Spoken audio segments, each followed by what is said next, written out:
come back today, Adrian? Strong.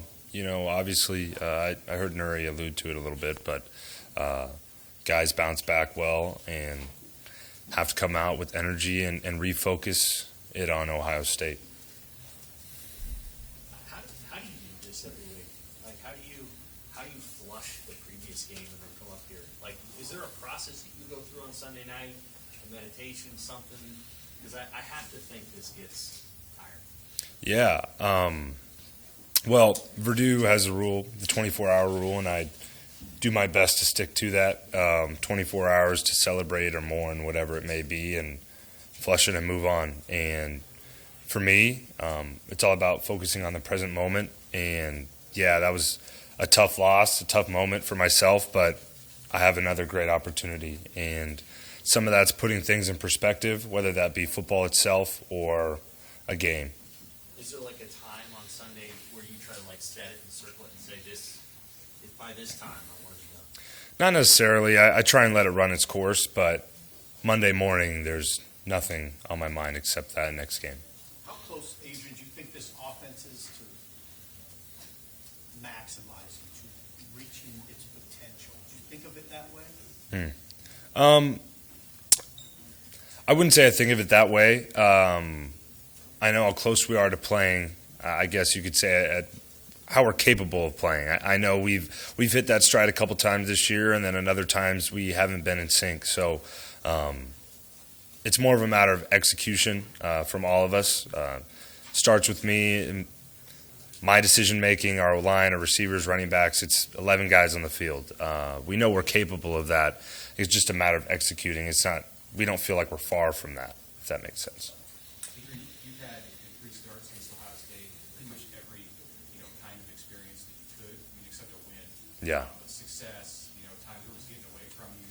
When you look at those, successful quarters or drives, what's been the key? What's been the thing that's gotten you to have success against their level? Yeah. May sound cliche, but I mean it. Execution, and that means quick decisions. So having that timer on and knowing that I have to be sharp, accurate, because they obviously have a really good team, really good athletes on that side of the ball, and they'll make plays. So have to be sharp in all phases, and that includes being accurate and quick with decision making. That second play, the second half, did that, outside of the sack, did that unfold the way you guys wanted it to? Like, you intended to look over and look like you didn't know what was happening, and the snap came down. On which one? The second play of the second half. Okay. It was kind of a trick play. Or? Yeah, it was second and short. Mm-hmm. Yeah. We ran the play we were supposed to. Yeah. That's how it was designed, and that's how we ran it, and it didn't necessarily go as planned. That's how some of the things go. Have you guys been practicing that for a while, that look over the sideline and then look back and the snap's right in your hands? Yeah, it's it was in our play sheet. It was on the game plan. It wasn't something we just came up with. So. Adrian, how many people are giving you guys a chance Saturday outside? But how do you've done so well about blocking out the noise? How do you block out the noise? How do you keep everybody on board? Yeah, just about focus, and somewhat pride. And a lot of guys on our team have it. A lot of guys care about this program, care about the individuals across from each other. We're brothers, so we're going to continue to fight, and that's what it's about. It's not about he said, she said, and who's giving us a chance. I mean, none of that stuff matters. It doesn't. What matters is what we do. We know what we're capable of, and the execution that it'll take on Saturday for us to get the win.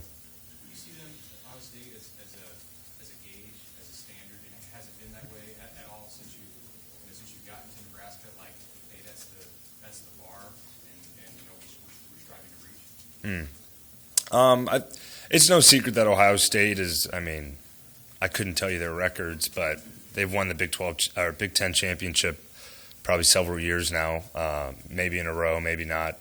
They've been dominant. So yeah, I'd say they're the standard for the Big 10, really. And I think every team circles them when they see them on the schedule. Dropping an extra guy back in coverage since they changed the defensive play calling up a little bit. How does that, when there's two safety back there instead of one, how does that change the way you process, approach your reads? Yeah, the coordinator switch is a bit noteworthy there, but part of that's just going through coverage reads, and part of that's game plan, some of the things we're going to have in that might change because of that. I'd argue that they also run a fair amount of one eye still too. So.